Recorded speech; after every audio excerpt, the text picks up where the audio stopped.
आने दो फिर स्टार्ट करता हूँ। सबको पता ही होगा कि मेरी अरेस्ट हो गई थी, मैं अरेस्टेड था। पर कुछ चीज़ें मेरे को ही जेल से आने के बाद, सब निपटने के बाद पता चली हैं, जो कि मैंने करी हैं वो मुझे पता ही नहीं था। एक जगह आया हुआ है कि मैंने किसी के मुंह पे पेशाब करा है, एक जगह आया मैंने ब्रूटली किसी को मारा है, और एक था मैंने किसी से स्टूल साफ कराया है। बिलो द बेल्ट जाने की चीज़ें मेरे को समझ नहीं आती क्या है। मैं भी भाई इंसान हूँ, और ये इंसानों वाले काम नहीं है, ये मेरे को बहुत अच्छे से चीज़ पता है। और एफआईआर में क्या लिखा हुआ है? हाँ, इतना लिखा हुआ है। भाई मेरे को एक चीज़ बताओ, अगर मैं गलत हूँ और मैं गलत था, तो मैं जेल से बाहर कैसे हूँ? मेरे को बेल कैसे मिल गई? अगर मैंने कोई गुनाह करा है तो मैं जेल के अंदर होना चाहिए ना, मैं जेल के बाहर कैसे हूँ?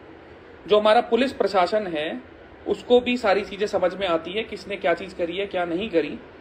कोर्ट में हियरिंग हुई थी, और जो मेरे ऊपर केस लगा था किडनैपिंग का, अपहरण का, 2-3 उसमें धाराएं और भी थी, उसमें बेल मिलने का कोई पॉइंट ही नहीं होता भाई। जो हमारे जज बैठे हैं माननीय, उनको बहुत अच्छे से समझ में होती है क्या चीज़ सही है क्या चीज़ गलत है, और क्या क्या चीज़ें थी एक बार देख लूँ, लग गया था ना।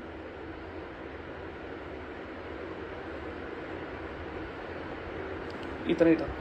मेरे को एक चीज़ बताओ, अगर मैंने कुछ करा होता तो मैं बाहर कैसे हो जाता ना। मेरे को बिना किसी नोटिस के पुलिस वालों ने उठाया, जो कि कानूनी रूप से जायज चीज नहीं थी। वहां पे एक जगह आया हुआ है कि मैंने मारपीट करी। भाई मेरे हाथों में बहुत अच्छी खासी जान होगी, अगर किसी को मारूंगा तो किसी के निशान तो आएगा ना। उस लड़के के पूरे शरीर पे एक निशान नहीं है, सिंगल एक निशान। और जो उसमें बोला हुआ है कि मैंने किसी की पसलियां तोड़ दी, अगर पसलियां टूटती हैं तो कहीं फ्रैक्चर होता है, कहीं निशान आता है, कहीं कलर तो चेंज होता है ना, उसमें सब कुछ एग्जैक्ट है।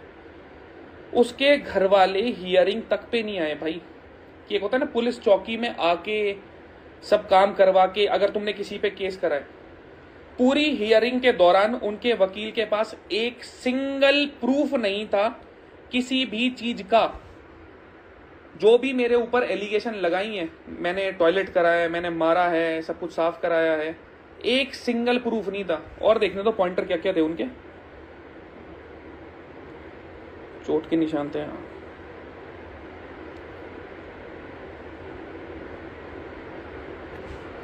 वो लड़का 1 महीने से मेरे बारे में उल्टा सीधा डाले जा रहा था, और अपने आप को सिग्मा बनाया जा रहा था, दिखाया जा रहा था कि हाँ भाई मैं सिग्मा हूँ सिग्मा हूँ। अपनी बारी में अगर कुछ चीज हो गई तो उन्हें प्रॉब्लम हो गई, और एफआईआर कर दी। एफआईआर कर भी दी, चलो सही है, बहुत अच्छी चीज है।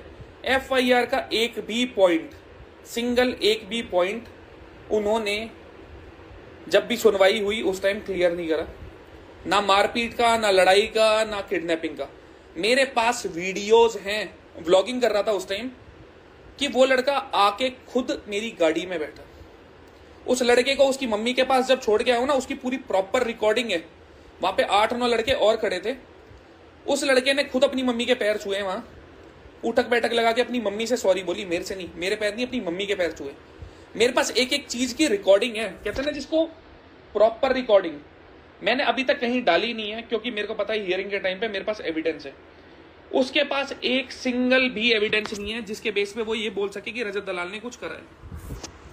और ये चीज मीडिया में उछली कैसे? एक और केस चल रहा था किसी पुलिस वाले का, XYZ चीज थी, वो मैं वर्बली नहीं बोल सकता।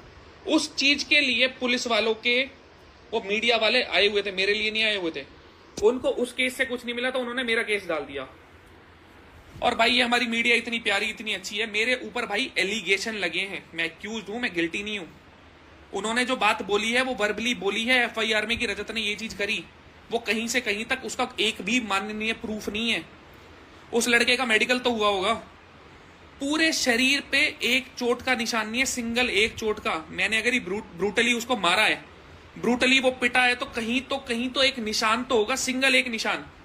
अगर उसकी मैंने पसलियां तोड़ी हैं तो हड्डी टूटी होगी, निशान आया होगा, ब्रूज आया होगा, कुछ तो आया होगा भाई। मैंने उसके मुंह पे पेशाब कर दिया ऐसा बोल रहे? अरे भाई इतने गए गुजरे नहीं है हम। मैंने किसी को किडनैप करा, उसमें ऐसा बताया गया है अगर मैं किसी को किडनैप करूंगा तो क्या मैं इंस्टाग्राम पे स्टोरी लगाऊंगा? इतना चूतिया तो नहीं हो कि भाई मैंने किसी को किडनैप करा और मैं पब्लिकली लोगों को दिखा रहा हूं ये मेरे साथ है।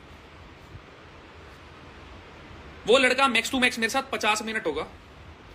उसकी एक वीडियो जो थी ना मेरे साथ बैठे हुए की, मैंने व्हाट्सएप पे डालूंगा, उसके हाथ में फोन है, पुलिस वालों ने उसकी कॉल लॉग्स देखे होंगे, उसकी मम्मी के कॉल लॉग्स देखे होंगे, पूरे टाइम वो अपनी मम्मी के साथ कॉल पे था कि आ रहे हैं, कपड़े चेंज कर रहे हैं। तो मेरे भाई इन चीजों का ना तो कोई प्रूफ है और ना मैं गिल्टी प्रूव होने वाला, क्योंकि मैंने असल में ये चीजें नहीं करी हैं। जिनको भरोसा हो वो मान लेना, जिनको भरोसा हो ना मानना। अगर 1% भी मैं प्रूव होता हूं ना कि मैंने ये काम करे हैं, तो सोशल मीडिया की सारी चीजों से मैं खुद गायब हो जाऊंगा। जिसको भाई भरोसा हो बहुत अच्छी चीज है, ना हो तो मैं कुछ नहीं कर सकता।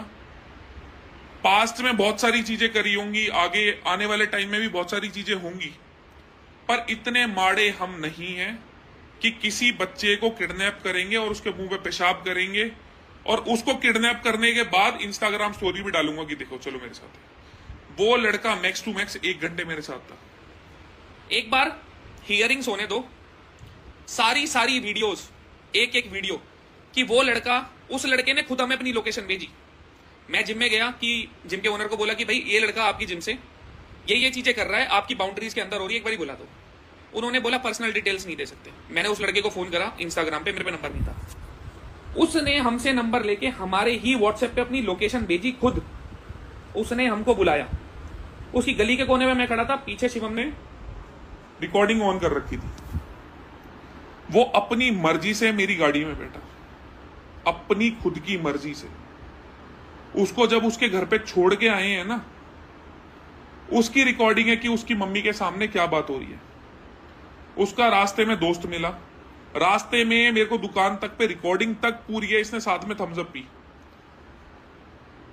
मुझे नहीं समझ में आ रहा लोगों को फेम के चक्कर में कितना कुछ करना पड़ता है, नाम उठाने के चक्कर में। मेरे को पता नहीं कब से छेड़े जा रहा है। तो भाई ना तो हम पीछे हटने वाले, ना किसी से दबने वाले, 1% नहीं दबने वाला, सिंगल 1% भी।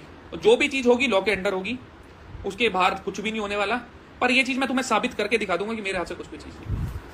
तो भाई ज्यादा इसके अलावा यार क्या ही चीज बोलूं ना, मतलब मेरे को समझ नहीं आता कि मतलब मैं उस लड़के को किडनैप करूंगा, इस चीज का तुक कहां से बनता है। और अगर किडनैप कर लिया तो मैं 50 मिनट बाद उसकी मम्मी के पास उसको लेके सॉरी क्यों बुलवा रहा हूं। तो भाई मेरे पार्ट पे बस इतनी चीजें थी। उम्मीद करता हूं इस चीज में साथ रहोगे। जो अपने हैं उनको समझ में आएगा कि भाई इतने गए गुजरे काम हम नहीं कर सकते। बाकी एक आध हियरिंग में सारी चीज क्लियर होगी। उन्हें पता तो लगना चाहिए कि उन्होंने कहां पे हाथ मारा है। डिफेमेशन का मैं दिखाता हूं, उसके बाद लीगली क्या चीज होती है, ऊपर से नीचे तक क्या जाता है। तो जो भी होगी भाई चीजें लॉ के अंडर होगी। मैं रिकॉर्डिंग्स नहीं डाल सकता क्योंकि वो मेरे पास प्रूफ है, मैं प्रूफ की चीजें पब्लिक नहीं करने वाला। बस इससे ज्यादा मेरे पास कुछ भी नहीं है। पुलिस वालों का बर्ताव हमारे साथ ओके की रिपोर्ट था, कोई 1% प्रॉब्लम नहीं है। मेरे को कहीं से कहीं तक हाथ तक नहीं लगाया, कोई मान मर्यादा के ऊपर कोई दिक्कत नहीं आई। बाकी थोड़ी बहुत चीजें थी वो होती रहती है। तो मेरे पार्ट में बस इतना था, मेरे को क्लैरिफिकेशन देना था। जिन जिन ने सुना भाई बड़ी मेहरबानी, सारे भाई ख्याल